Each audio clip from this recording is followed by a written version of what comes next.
Yeah, we're live. It is 10:19 a.m. here in Cali. Hope everybody's doing well. Hopefully, you guys spent the 4th of July doing, productive things, or at least not destructive things. Um, we did get to light fireworks, and we actually did it on the 3rd of July because one of the neighboring cities for us, they have fireworks are legal there, and so we can go there and light fireworks. So you can go buy them there, and then what we do is we go park in this parking lot, and the town of Winters has a big fireworks display, and you could see the fireworks display from there. And then also all the people are, everyone gets together and brings out their chairs and everything, and everyone just sits around and light fireworks. Because I don't know about you guys, but when I grew up, we had fireworks in our town. And basically, because we lived in, like a little subdivision area, and the whole street was just big. I mean, people really didn't even drive on the 4th of July. If you had to go out anywhere, it was just a madhouse because it was just all of the people, in the neighborhood, just everybody out on their lawns and setting fireworks out on the street and lighting the fireworks and stuff. And then now, because of, California can be kind of fire happy, and we get lots of brush fires and stuff, which is really bad. And so we don't want to, because people are a lot of times are knuckleheads, and they do things like we did back in the day, sticking lighting sparklers and shooting them up in the air with our pump BB guns and stuff. And so they cause problems, but that's how I grew up. So we had the metal sparklers. So you're running around barefoot because it's summertime, and after you light them, they still stay hot, and then you step on them and all that stuff. So that's why I wanted to make sure that my kids that we would take them and we would get to light fireworks, because that's, as a kid, that's like one of the coolest things. You get to light something on fire and it shoots up sparks and all that stuff. So it was really cool. And then there were people there that had all sorts of Roman candles and mortars and all that stuff. And there was a police presence there. It was interesting to watch them. One of the guys, it was getting toward the end of the fireworks display, and so the police that were working there were setting up cones and stuff for because they were directing traffic, and so they were set up at this intersection. And they had closed a couple of the turn lanes because they wanted people to be, hey, we need to funnel you all out that way toward the freeway, so everybody get out of here and just go do your thing. And so they were directing people, and so it didn't cause an issue. And then there was a guy. There's always that guy, big truck, pulls up next to one of the police officers that's doing the cones, and he's blocking off the turn lane. And so you can only go straight from the lane that he had open. And this guy just decided, hey, the officer told him, that's a go straight lane. You can't turn. The guy turned anyway. And he's like, told his fellow officers, you guys stop that guy. And so they stopped him, and they had a little talking to. And so he went home with a nice 4th of July ticket for, disobeying the guy, which you shouldn't do. And it's unsafe too, because if everybody thinks that nobody is turning there, they're acting accordingly. And then so that guy got a little what for. But 4th of July was awesome, and so we got to go out and do that. And we did that on the 3rd because, like I said, this town does it the day before. And so then you can also, if you want to come and watch another display somewhere, because they have lots of fireworks displays, so you can come and do that also on the 4th, which was cool. But we had a barbecue and had friends over. We were doing the things that you do when you're doing the 4th of July. So hopefully all of you guys had a good 4th of July. And like I said, this was awesome. I take my sons and we go to the fireworks stand and, ooh and ah. I don't know. It's like Christmas shopping there. But today we want to talk about something. And I did a story recently for, I think it was for Summit. And we did it on ported heads. One of the small block Chevys, one of the series of tests that we ran for the small block Chevy is we took a set of, quite possibly one of the worst heads that you can possibly get is a Smog 76cc chamber 882 head, which is definitely Smog era head. So, low compression, small valves, not much flow. It just really has nothing going for it. but we had these heads done up by a company called Powerheads. And I don't know if Powerheads is even still in business anymore, but what they did was mill them, port them, put bigger valves in it. You know, they went through them and made them better heads. I think that those might have had press in studs. So they put screw in studs. You know, they made them a performance 882 head. And I did that test long ago, but it made me wonder, is that still a thing? Like, would people actually do that now? And we can look at it. There are a number of different options for that. You obviously could do what we did, and you could pay somebody, hey, look, here's my 882 head. What can you do to that? Okay, well, we can, you know, do bowl work. We can do massage the chamber to get rid of detonation. We can mill it so we increase the compression. So we got bigger valves, we got bowl work, we got compression, and then we have, you know, further porting on the inlet, the intake, and the exhaust side. And so we can make it a better head. How much better that is subject to debate. And even if you could ultimately get, let's say, as much as you could out of it, how much is that? And then also, if you do that, how much does that cost? Like, how much would it cost for a shop that actually could do all that? How much would it cost to do all that work? And then versus, could you just go buy a set of skip white or AFR enforcer or aluminum heads? So right off the bat, the aluminum head is going to be smaller. I mean, it's going to be better. It's going to be lighter. And then also, if you chose to get aluminum heads, unless you had a compression problem because of the piston design, you would certainly pick a smaller chamber so that you could have added compression. You'd go from a 76 cc chamber to a 64 or 65, something like that. So that would be helpful. And then that head would almost certainly already have bigger valves in it. It would have more flow, probably more flow than a ported set of iron heads would anyway, and they would be a lot lighter. So, and then what would the cost difference be between a set of heads like that and inexpensive, you know, Pro Max or the Airflow Enforcer, Skip White, or any of these heads that are now available? There's lots of stuff available for a small block Chevy. And you could carry this over to a small block Ford, to a Dodge, although I think that there's probably going to be fewer, fewer options and heads available for the Dodge applications. But if you are going to do the porting work and have it done professionally, would it be a good option for guys to just replace the head with something better, with something that's aluminum, and it is every way better. It's lighter, it has the bigger valves, it has a smaller chamber, it has more head flow, you know, it has all of these things going for it. The thing is that I don't know here is, I don't know what the difference would be between a fully double wazoo ported set of, you know, throwing everything at a stock head that you already have versus getting another head. Then the other option here is that you could, you know, port it yourself. So you could have your 882-ish heads, your E7TE heads, your stock Magnum or LA Dodge heads, and then you could port them yourself. You couldn't probably get out of them what a professional porter would get out of them. You couldn't do what David Vizard does or any of those guys, but you could get more. You could get a lot, because you could get, like, you know, 50 to 75% of what's there fairly quickly and fairly easily. We've seen that the times that I've done porting on an LS head or the V6 head. If you go in and do minor bowl work, unshroud the chamber, you don't even have to go in and do a whole bunch of porting. And this also begs the question, do you really want to be doing this to an iron head if that's what you're starting with? Do you even want to put that much effort and frustration into an iron head? Because it's a lot of work. On a small block head, it's not terribly heavy. You know, a big block iron head would just be awful to work with because you have to move it around to do the things that you need to do when you're porting it. So that's not fun. Even just flow testing him to getting him up on the flow bench, an iron big block Chevy head or an iron other kind of big head is just not fun to deal with. So an aluminum head from that standpoint is a much easier to deal with. I would much rather work with that.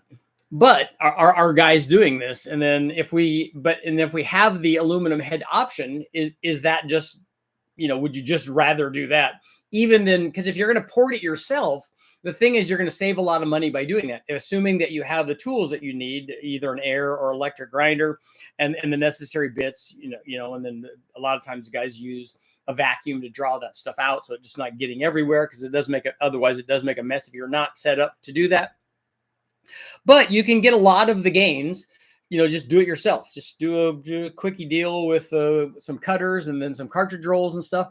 And then usually you can get some pretty good stuff, especially if you pay attention to, like we did the video that I have up where I unshrouded the valves from the 706 head out to a 6-liter, and that's beneficial. We saw the airflow stuff. And the same thing with the V6, the 3800 V6 head. We got some fairly good gains from that, from not a lot of work. The extra airflow that you get, that takes guys that really know what they're doing. And then really good stuff like professional level stuff that I get from Total Engine Airflow, or the heads that I got from the guys at Brian Tooley Racing. And shout out to those guys in Airflow Research for supporting the channel. But like the 220 heads of the ASCAS 220 heads, the trick flow heads that I got, were already good, and then they ported them and made them, that much better. I wouldn't be able to do that because they have lots of experience of that and know what they're doing, and they're very good at it, and I've done lots of them. And so when you have that combination, you can really step up the game on those kinds of cylinder heads. But when you're starting out with something that's not good, like a stock 82 head, an E7TE, a Magnum, or a 360 or 318 head, you can usually get some pretty good gains by yourself. And then you could think, hey, look, yeah, I did. I got ported heads on it. And the ported head thing is in air quotes, because the difference between like something that I did and something that the guys at Brian Tooley did, obviously a big difference in power, but also a big difference in cost. So if you had to pay for that, it wouldn't be cheap. So my question is, the poll for today will be,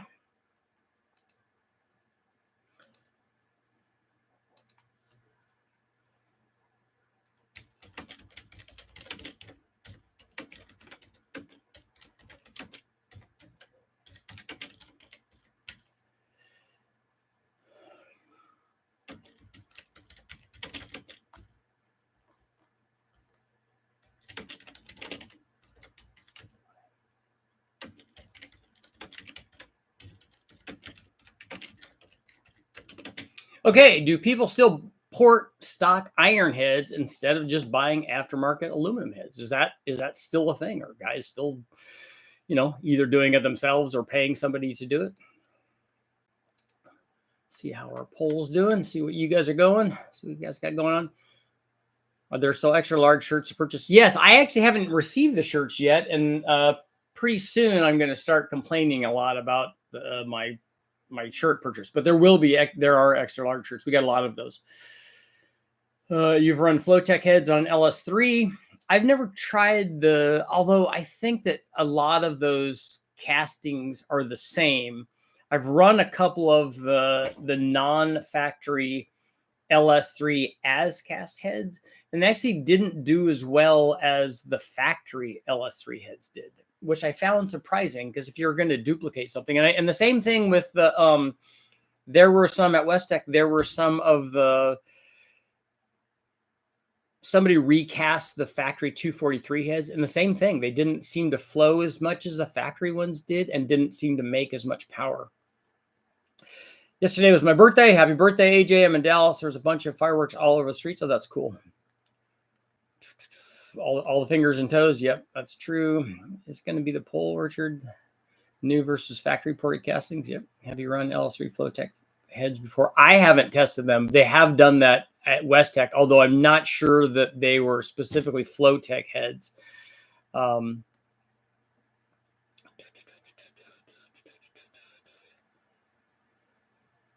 Got another 4th of July birthday. Happy birthday. 340 million people celebrate your birthdays. That's nice. Holidays used to be a bigger deal around here, but now that my kids are grown, holidays are hit and miss. Porting versus buying new depends on a lot of the cylinder head. Modern Hemi responds incredibly well to porting. Early 80s small but Chevy heads might be worth total replacement, and the cost isn't bad. That's true. You would have to determine like we talked about a little bit, what is the availability of stuff? What is the cost of that? Usually those go hand in hand. The greater the availability of different heads, then the people would price them accordingly. And so usually we would get, as consumers, we would get a better deal if there are more things available. If there's only one game in town, that person can literally charge whatever they want if they have the only option. Although they could price themselves out of, they could price themselves out of the market, even compared to stock stuff. If guys would just go, look, I'm not going to pay 3 or 4 or 5 times as much as it costs just to port my heads, even though I never get to where that is. It's still not worth that much more. So there has to be some value there for guys that are, compared to what's available. Except new heads usually require work well out of the box. I'll take some leftover Trick Flow 4.6 twisted wedge heads. Yeah, those are nice. I have a machinist friend. Engine work is pretty easy, cheap, so it depends on the build. Yeah, if you know a guy, that's good. Yeah, porting iron heads is not great. Aluminum is a lot better to work with. Iron, unless it's the only thing available, or if you're doing it for a raw water-cooled boat, no porting.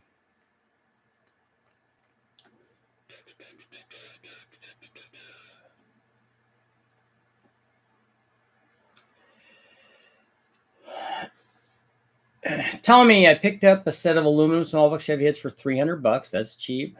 Like new Patriot Freedom heads, I can get them CNC ported for $400. Like to make 500 horsepower. What do you think? I don't know what those heads flow, so it might be that they've already flow enough to support 500 horsepower. But $400 for CNC porting seems pretty cheap. I don't know if you're going to have to spend a bunch more money on like the valve job, and does the CNC porting include chamber work? Is it worth porting stock non-PI heads and adding a 550 lift cam? Is that possible? I don't know about the 550 lift cam on the non-PI heads. I can't remember what the interference was. If it was a retainer to seal, it's been a long time since it's been a few years, a few decades since I worked with non-PI heads. I can't remember if it was a retainer to seal clearance issue. You could just go to the wrecking yard and get PI heads, and then they will already accept 550 cams. Or you could just put a non-PI camshaft in, and we know that those work. The 500 lift cams work good too. I don't mind iron heads. Use them in a lot of builds. I can push them hard all day long. Matt, it's okay that you're 13 minutes late. You just missed me rambling on about stuff. The learning curve just to get 10 CFM increase. Like, you need to know what you're doing. The last 10 CFM is definitely the hardest. Help me build my 462 valve.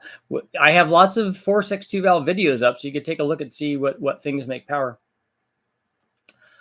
Frank, I've got 243 heads, and I'm thinking about porting them myself. I have machining and fabrication experience, so I feel confident doing such things, but also can't wait to get the engine going already. I don't know. You should see if the guys from K-Tech have a set of CNC versions of those like in stock ready to go. They have some pretty inexpensive CNC porting that the guys at K-Tech do. And I think that they utilize the stock valves in them. So you don't get the big 330 CFM flow numbers, but you're not going to be taking advantage of that more than likely anyway. It's a small group of people, but the factory appearing drag race guys run ported factory iron heads. Yeah, for a specific application like that would be a good idea and almost mandatory for what they're doing. I'm talking about the average guy that has a motor that he wants to hop up, not a specific racing class where you definitely would need to do that to be competitive.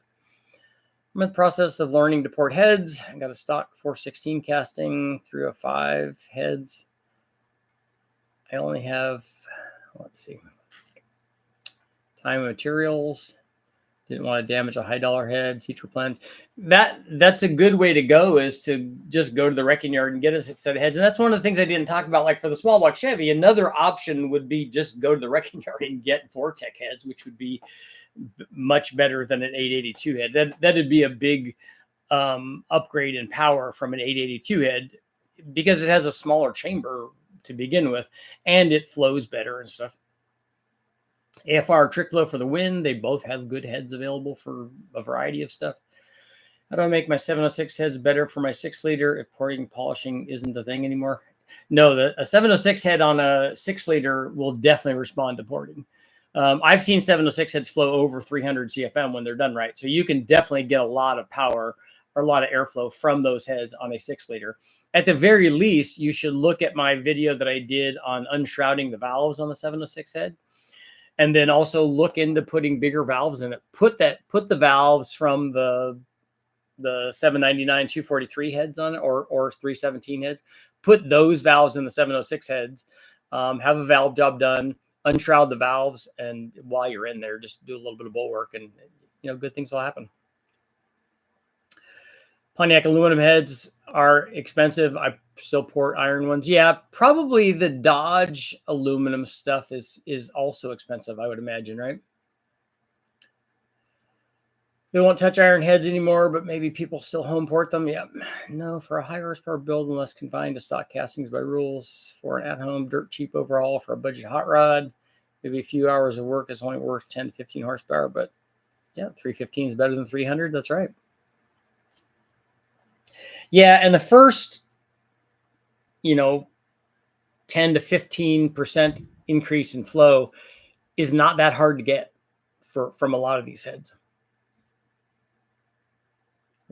So we're rebuilding the engine of my dad's 2011 Chevy Silverado. I ran the numbers on the block and found out it's an LS9 out of a Corvette. So whoever had the truck before swapped it in, and that's cool.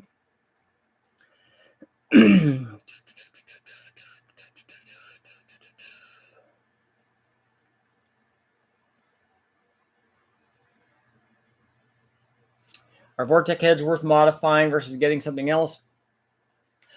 The Vortec heads would be a good starting point for a mild buildup. But like I said, you're still, even though they have small chambers and they flow fairly well, they can be ported, but you ultimately run into the same thing. It's an iron head and not an aluminum head. You have to do machining on them to put any kind of camshaft in it because of the valve spring pockets and the retainer to seal issue. And then ultimately you're putting a bunch of money into an iron small block Chevy head.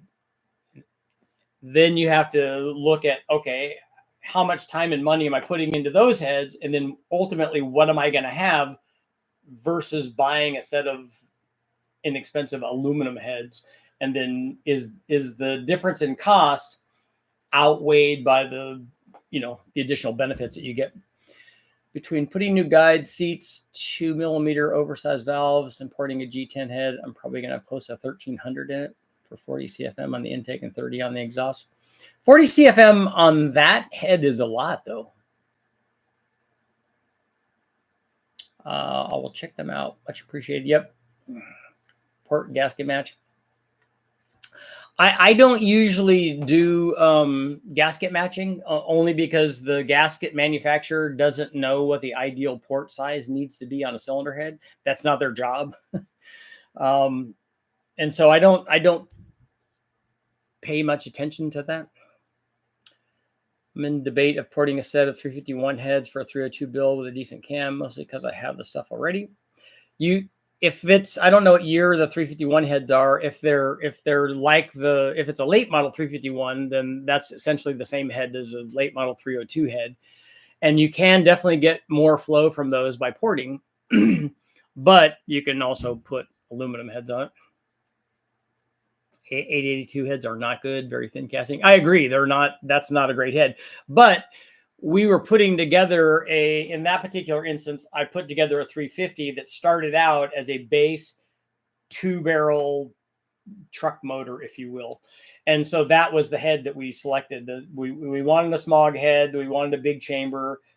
We had these 880. In fact, we had two sets of 882s. One that we had the guys port, and then the other one was just stock, just a valve job and a cleanup, just so they represented stock ones. Because we even ran it with a Rochester 2-barrel carburetor and cast iron Rochester, 2-barrel intake manifold, and a bone stock, camshaft and stuff. And so in its beginning baseline, dyno pulls, it made like 229 horsepower. It's not very powerful.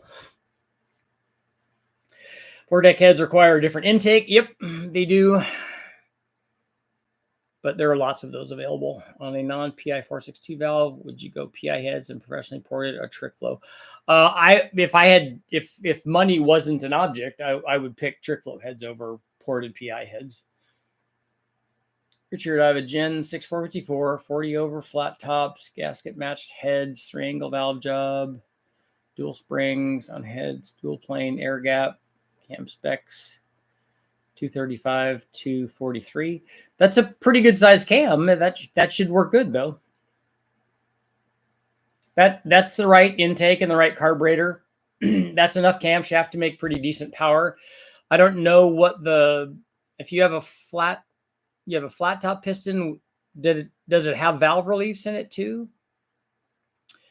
And if you have the Gen 6 454 cylinder heads, the original ones, those are a small chamber head, so at least you also have good compression. That thing should run good, right?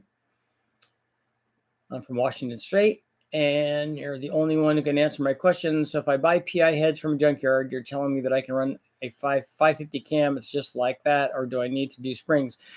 You will need springs if you're putting an aftermarket cam. The camshaft that's in there is already the factory cams are already 550 lift.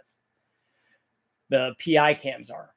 So they're already that. And the non-PI cams are 500 lift. But the lift isn't what's going to make the power. Almost all the aftermarket cams are that same lift. So for the PI stuff, at least all the comp stuff was 550, and then the non-PI stuff was 500. Other guys have other cams, but you would need to do valve springs if you're going to put a camshaft in there. Just started porting my Honda GX 160 head. My go-kart. Hopefully I'll get 6 horsepower out of it. That would be nice doing a single cylinder small porting, because you don't have to do nearly as much work. Are 317s any good? Yeah, it depends on what you're trying to do. Those are big chambers. Todd, that's what we ran. We ran ported 317s on the big bang motor that made 1500. I still port cast iron heads. Jason does. Points to you. To answer a question, compare prices between a machine shop porting them versus buying them. I come from NHRA super stock eliminator background where you got to run stock castings. I also know a lot of circle track classes require them, so that's a consideration. Yeah, some of the stock eliminator stuff is really impressive. A few guys I know always tell me that aluminum heads work. Yeah, I don't think that as a generality that's accurate. About aluminum heads, yeah. And look at all of the aluminum heads that everybody uses on any factory application. My experience is limited to L67 and Vortec iron heads.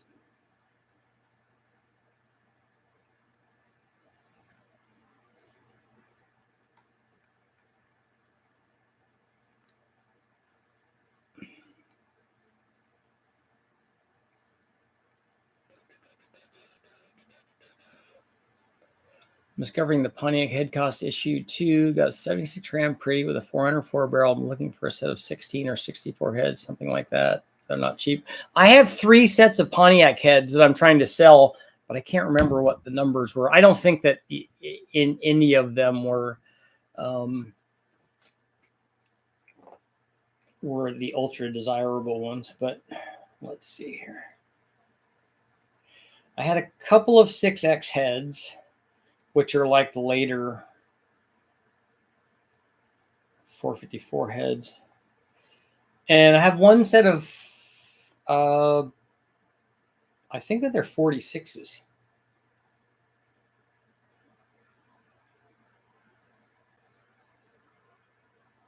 Yeah, 2 6Xs and one set of 46 heads.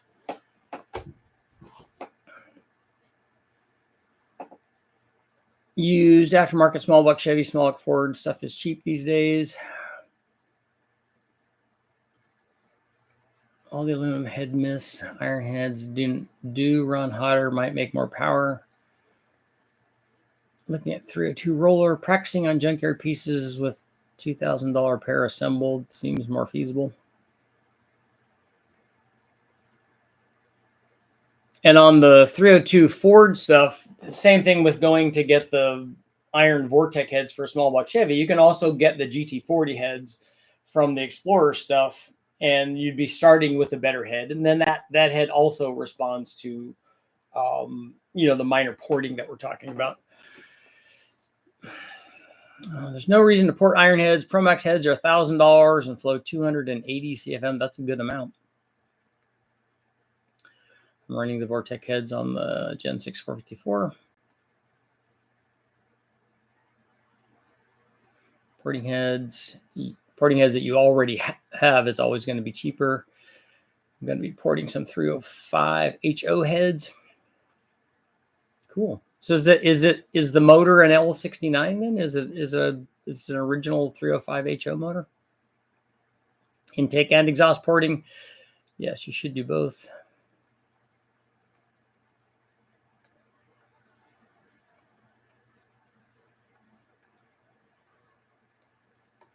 Let's see.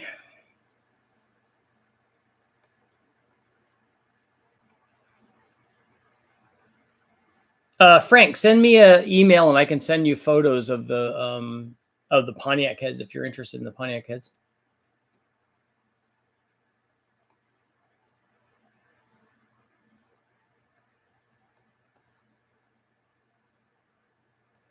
I ported peanut ports to large oval, but it took a long time. Yeah, and I don't. We've run rec port intake manifolds on peanut port heads. That's about as much of a mismatch as you can get. And guess what? It still works. Just bought some AFR 265s. Those are good, so I wouldn't have to. Got them used for $2,000. Nice. A little cleanup. They should be fine. Yes, on the poll. Where is our poll at? Do people still port stock iron heads instead of just buying aftermarket aluminum heads? 64% are saying yep on the porting. No. That's not what I wanted to do. Get out of there. Yes on the poll, but personally, no. I prefer aluminum heads. You have to weld and raise the intake port on G10 head to get that type of CFM. Without moving the port, 120 CFM is about max. Also needs an intake that will handle it too.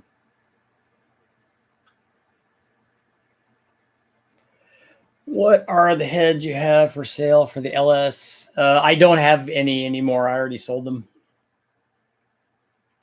I only part iron heads for class rules. Sorry, don't mean to ask stupid questions. There's no stupid questions, man. They're just questions. Just picked up a big block Chevy with peanut port heads.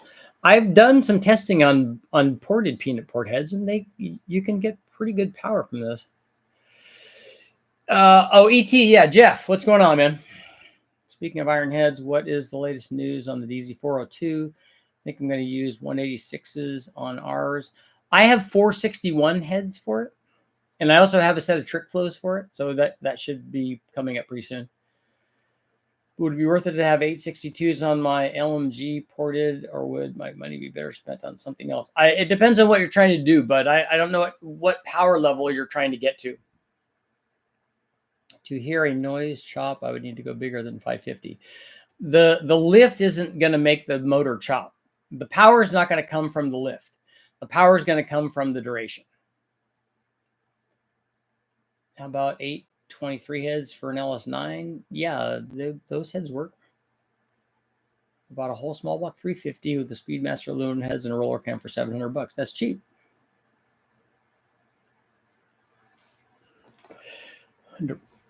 Duration, overlap, LSA. Yeah, the lift doesn't do anything as far as chop goes.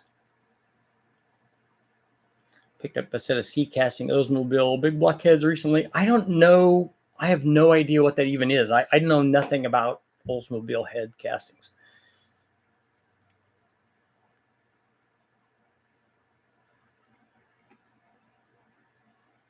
What is a 3/4 cam? That means it only has 12 lobes instead of 16.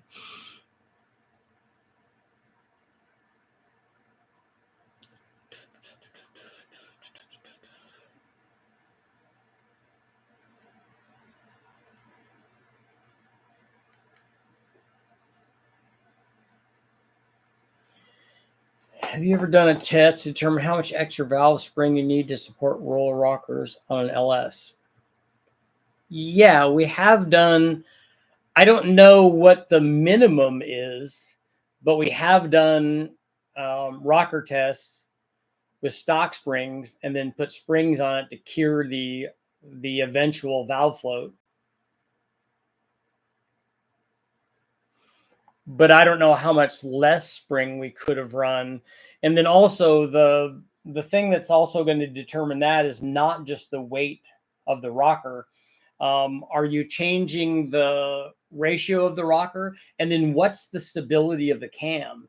Because the rocker weight and the change in ratio can also aggravate or improve the stability of the cam profile, which can also contribute, obviously, to valve float and bounce.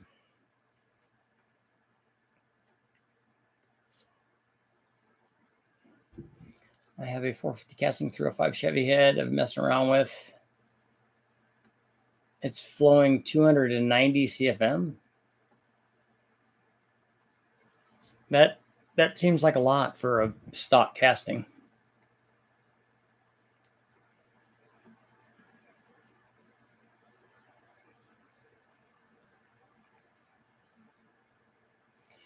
I have a couple sets of the early 873 iron LS heads. I can't give them away. Seems like they'd be good circle track heads with cast iron. Somebody was supposed to send me a set of those, and I don't think that they ever did. I haven't seen them at West Tech, but I want to compare those iron LS heads to 317 heads.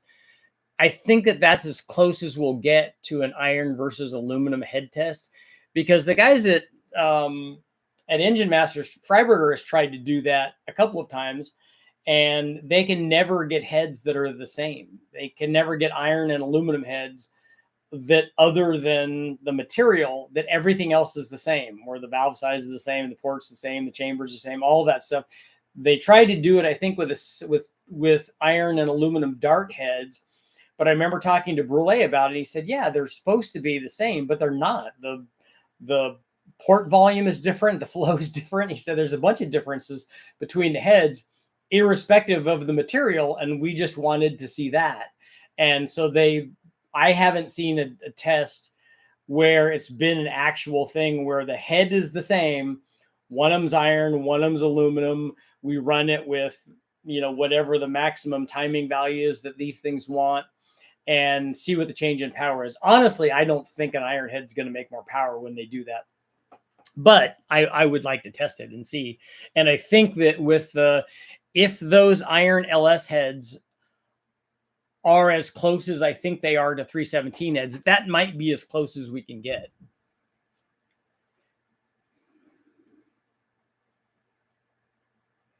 Have you seen Cutter's Performance YouTube channel? It shows how to port Vortec iron heads and get 260 CFM. That's pretty good.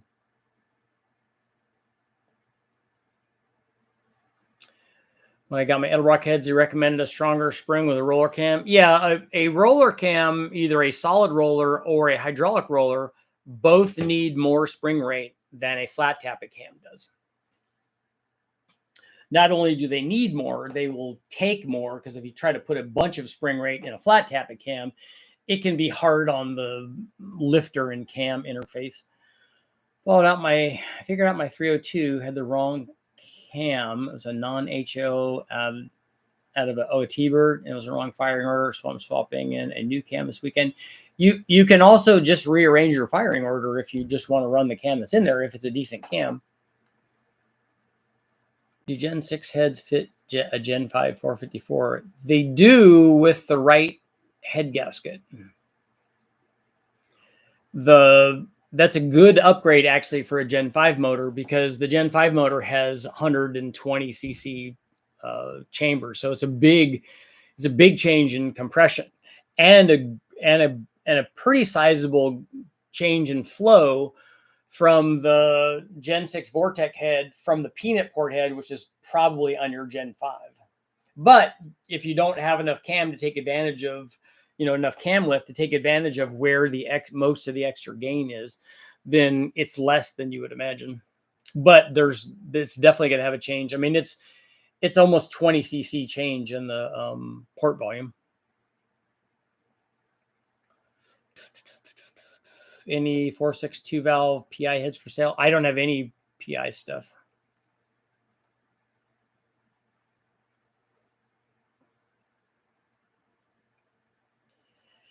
Any used turbos?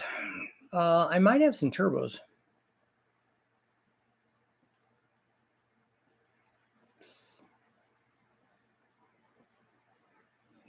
We don't sell turbos. We use them until they die.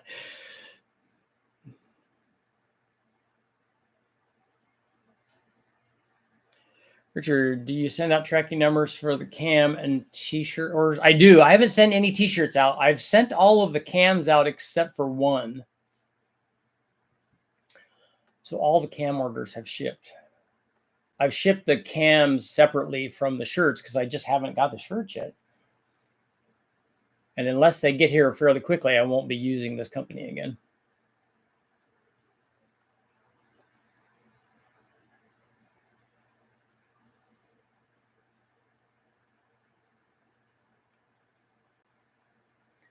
The L29 heads, is it worth getting rid of the factory studs, drilling out to go bigger? No, that's a screw-in stud anyway on the L29, right? Doesn't the L29 have... Oh, no, that's a bolt-down rocker, right? If I remember right. It is a bolt-down rocker. I think we put studs and guide plates on it when we put... when we did cams. We've done them both ways, where we just did a valve spring upgrade and then had the push rod length correct when we did it. I need to look at the photos of that big block and see.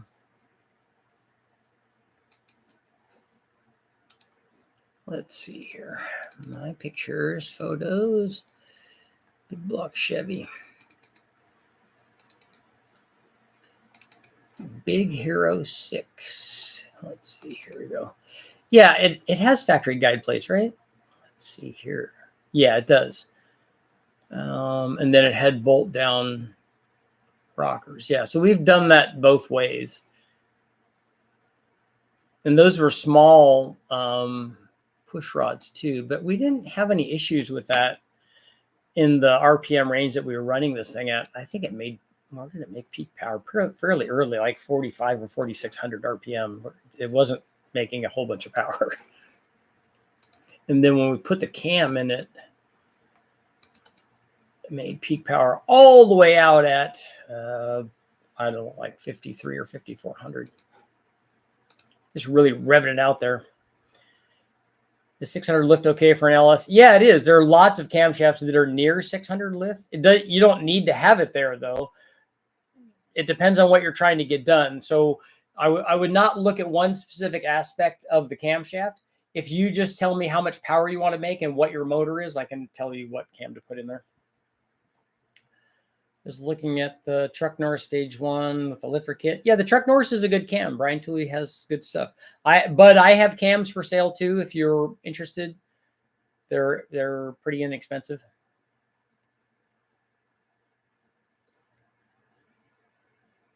Trying to budget build a small block Chevy 400 for my Z28. Our Vortec head's good option, or what old double humps with the 202.16 valve. The Vortec head would be better. Just remember, you have to have the correct intake manifold for the Vortec heads because of the bolt pattern. But I would pick Vortec heads over a set of heads. Like a Vortec head is going to be from the at least Y2K. A set of real fuely heads, double hump heads, are going to be from the 60s and early 70s. So that's a really old head. And so they have issues. So I would pick Vortec heads over a Fuelie head. We're just learning about picking cams in tech school, and there's so much information. There is a lot. You can go down a lot of rabbit holes. A lot of guys overthink that, but there's a lot of stuff to consider. Die grinder, piston to valve clearance. How often have you seen this done? I've done it quite a few times. There's also a cutting tools that Iski made, and other people probably have them too, that you put in, you replace the valve with this thing, configure the piston in its proper position, and then you just use a drill on this tool, which goes through the valve guide, and you spin it. You spin the cutter and just cut a notch in it in the right spot, and that's pretty important. Keeping 1.7 BTR 235 cam, 170 close, 400 open is stable with stock. Try not to overspring.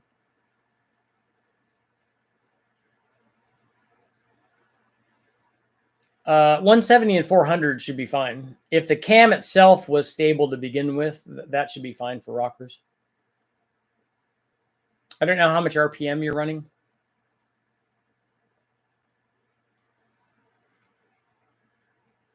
Cast iron and aluminum expand differently. Yep. Aluminum 5R Toyota versus an iron head.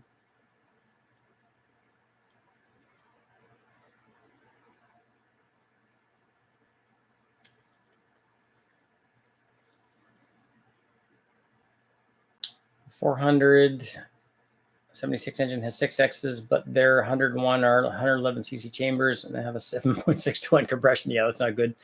Trying to avoid rebuilding the entire engine just to get better compression, unless I have to. So a 16 or 64 head with 72 cc's. Yeah, a small chamber, big valve Pontiac head is what you want. I don't remember. I wrote that stuff down on these heads, and I don't remember which one was which. I don't think either one of the 6X heads have small chambers on them, but the 46 head I think does.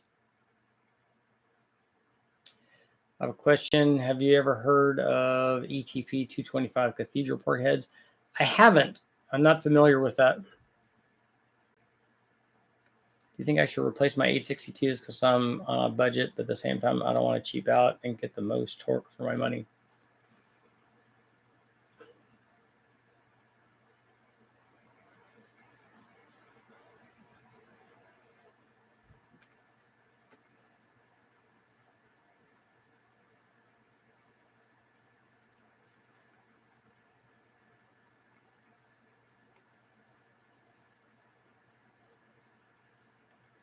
Let's see here.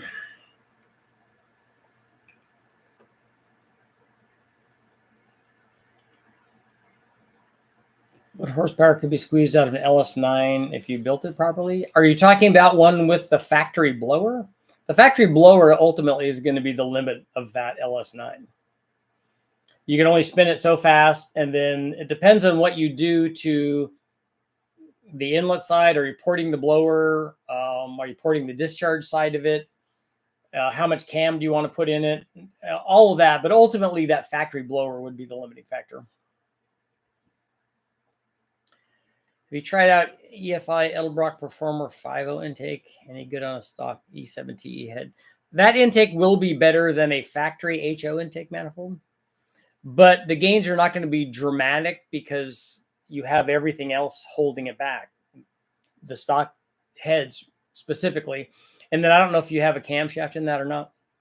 But like I said, that intake will be better than the if you want to get an idea, I have a test up where we ran a GT40 head on a kind of stock motor.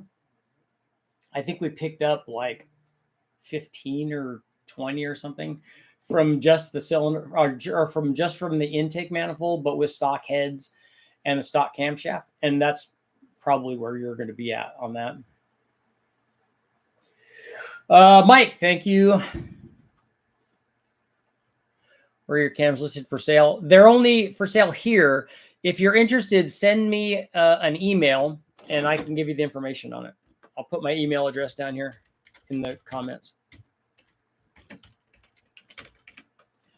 PRB16 at AOL.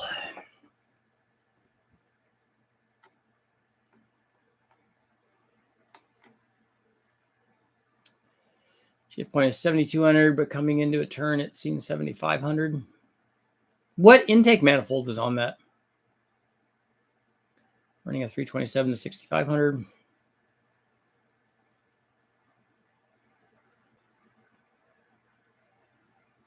Have you ever seen any power gains or losses between iron or aluminum? We were just talking about that, and I've never seen a test that shows that. I've never seen a test that's been done where the only change was the material. So I don't know. I don't know, and I haven't seen anybody else that knows the answer to that with actual data. I've had lots of people tell me, particularly old timers, that tell me, "Oh yeah, iron head, you lose all the compression or whatever from an aluminum head." I've never seen the data support that.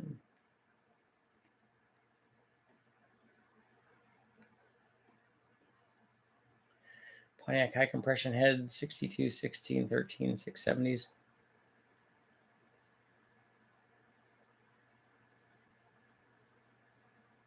Would be the best head to run on early LM7 without a cam. The best head on an LM7 is the head that you have on the LM7.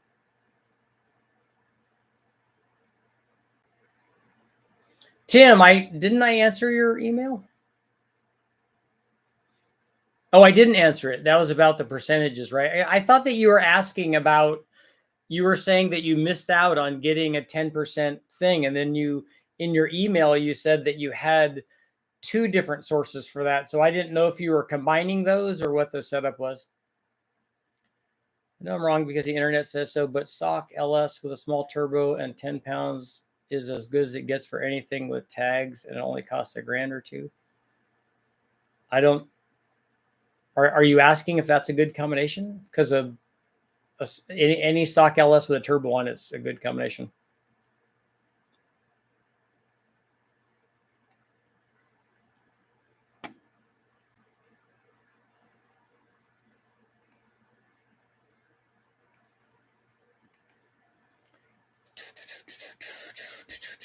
Don't spend, doesn't matter what people are saying, don't try to spend money on putting 243 or 799 heads on your 5.3. Don't, especially one with a stock cam. Don't, that's a waste of time. That's not going to do anything.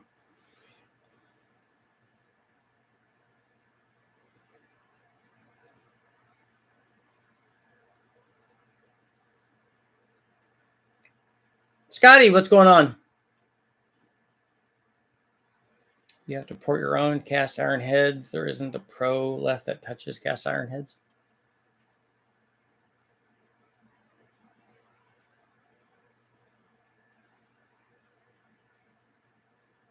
There's got to be some guys out there. I'm building a Forge 393 with a 282 cam, blueprint heads, torque storm, static compression 8.8. I want to run on pump gas. The immediate red flags. No, all that's fine.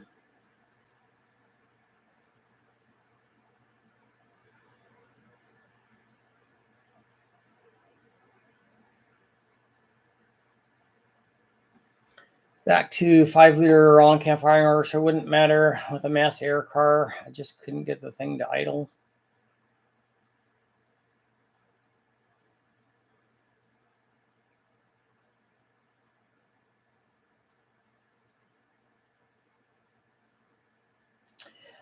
I'm going to have to ask Mark about that. I don't know if you can change the firing order without reprogramming that. I don't know if you could just switch the plug wires on that. Because if it's firing sequentially, it's going to fire it incorrectly. If it's doing it batch, then it wouldn't be a problem. But that might not work with a factory ECU. Fast 102 made peak horsepower 69.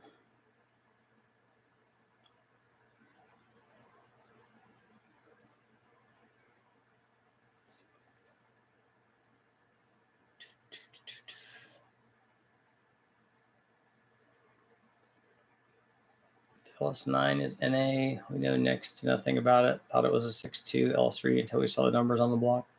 Yeah, it doesn't matter that it's an LS9. Any 6.2 responds the same way. So you have good heads on it that flow pretty well. They'll support pretty good power. Look at all the stuff that we did on the LY6. And you can kind of see what's going on. Or LS3 stuff or L92 stuff. All of that really is the same. Just put a camshaft in it, have a good enough intake manifold. Those heads already flow fairly well. Obviously, you could put different heads on it and make more power. But you can make pretty good power with a 6.2 with a good sized camshaft in it and those heads.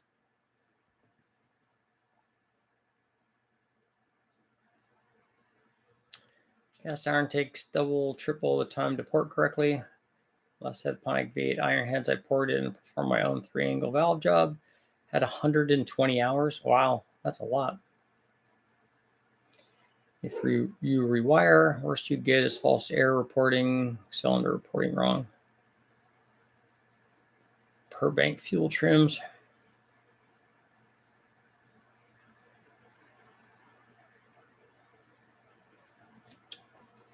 JPL. Oh, you found some aluminum ZZP heads?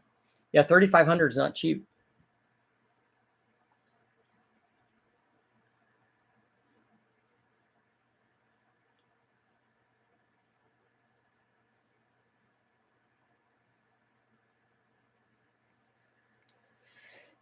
Lots of motors out there without a cheap aluminum head option. That's true. And that's why if sometimes it's the only game in town, you got to port what you got. I have a 96 Chevy Big Block 454 TBI.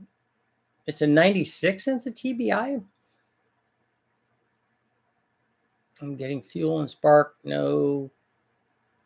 Getting fuel and spark. No crank. New distributor pickup coil. Any answers? It's not cranking. It's not spinning over. Like the starter is not spinning.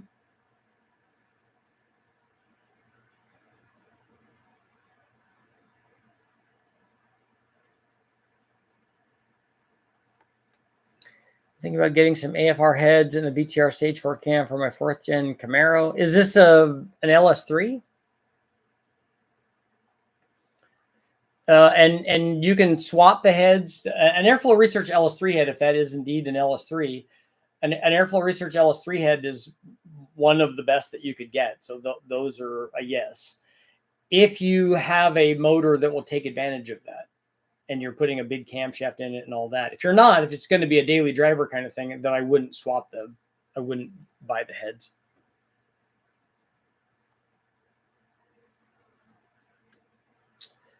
B&R, that's a good gain for those heads. 195 to 270. That's a big change.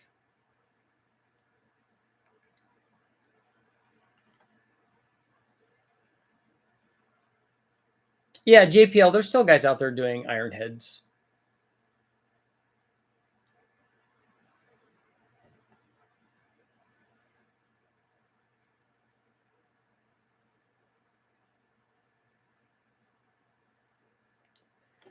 Would you preemptively gap rings even if you don't plan on a turbo for a while? Yeah, I would. Reason being, I got LY6 short block cheap. I need to get the oil pan off and check things out. Yeah, just put the ring gap in it now. It's not going to hurt anything.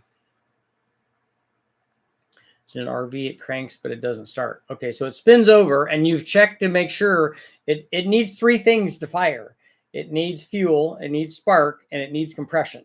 So those are the 3 things that you check. So you make sure that it's, see, first of all, what we do is if it spins over, we would just spray brake clean or carb clean or something in there and see if it runs on that. If it runs on that, then it's not getting fuel. If it still doesn't run, it's probably not getting spark. And then we figure out why it's not getting spark. You can do a couple of tests. We take a spark plug out, put it on the spark plug wire, ground it against the block, see if we're getting some sparky there. If you're not, figure that out. Is it a bad spark plug? Is it a bad wire? Is it a bad distributor? Does the distributor not have power going to it? Is it a computer problem? You just go through the process of figuring out what it doesn't have. And if it does have spark and it does have fuel and you are spinning it over, it's cranking over and it's not firing, then you look at compression. Does the thing have compression? Then you do a compression test on it. And then you check things like, are the You know, is the push rod length wrong? Is it a bolt down rocker setup? You start looking at all those things.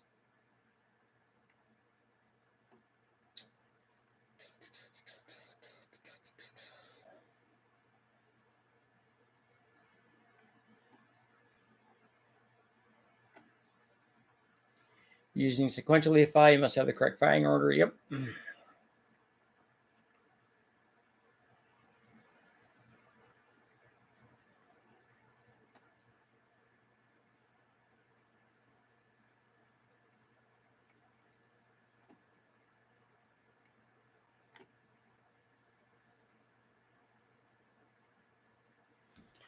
Have you done your research on coils? Yes. You're not going to get more power from a coil.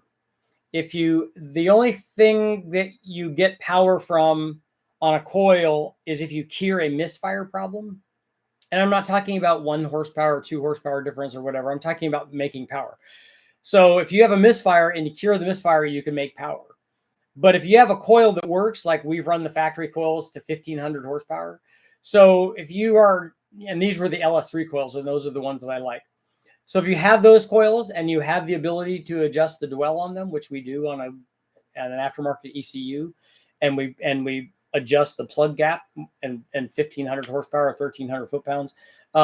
If you, and I don't know where we may have kept going from there. I don't know what the limit was. That's just where we found the limit of the map sensor in that particular case. But I don't think you're going to get power from changing the coil, like I said, unless you're curing a misfire problem.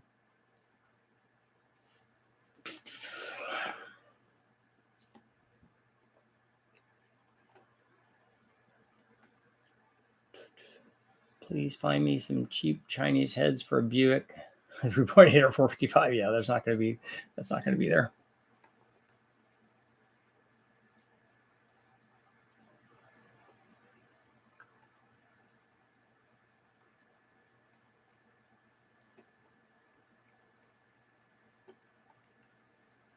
Let's see. Pontiac iron muscle car era up to 71 year D ports have lots of potential to port. What's the most that people are spending on for porting?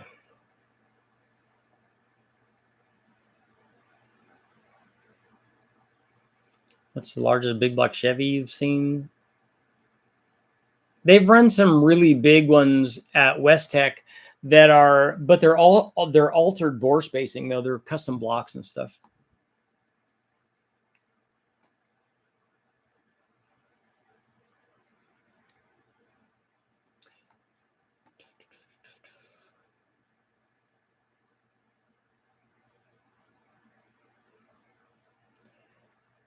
Four-year-old videos on my channel.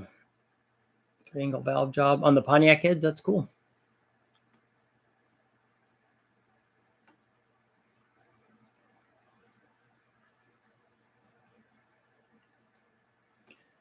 Good set of wires, solves a lot of problems.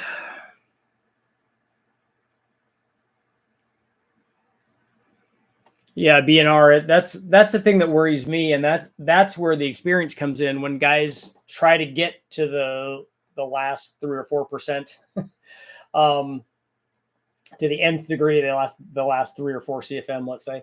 Then you end up going through it. Dulcich went through, I know 2, but maybe 3 of the slant 6 heads, and he kept porting through to water.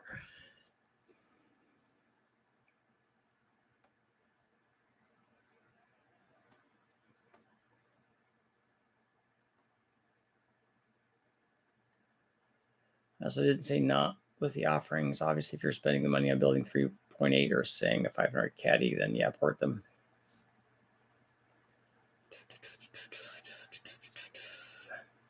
I'd like a 632 big block running on 87.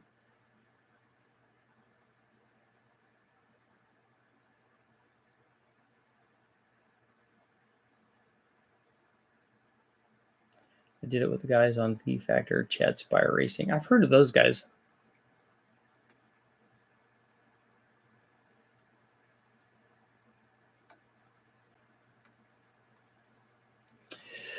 So Shutter pull down 64%, saying yes, they are still doing it. We got 1 more minute. We've run some of those big motors like that. I don't know if it was a 632. I think it was a 598. Blueprint sent one to the guys at Westech, and I think that they ran one of those on 87. Let's progress on the mystery LS head swap. Just saying for machine work. I do need more parts, and I am saving for machine work.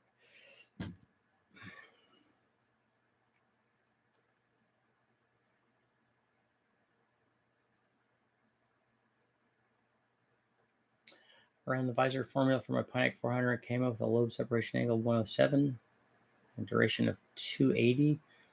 It seems like it'd be super lopey. I have a performer RPM intake and 16 heads, a cam recommendation. Are you talking about 280 degrees at 50 or 280 degrees of advertised duration? Because those would be dramatically different. And I don't know what you're trying to do with your Pontiac 400. I don't know what heads you have. I mean, you have a performer RPM intake. I don't know. I'm sure it can't be 280 at 50 with the performer RPM intake, because those two things are not going to go together.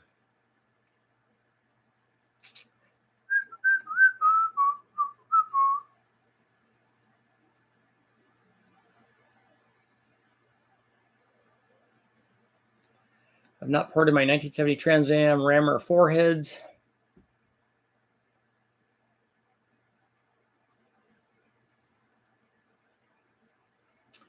Dex, what's going on? Welcome. Have you done anything I could check out on 40 inline 300s? I have not done anything on them yet, but that is planned, though.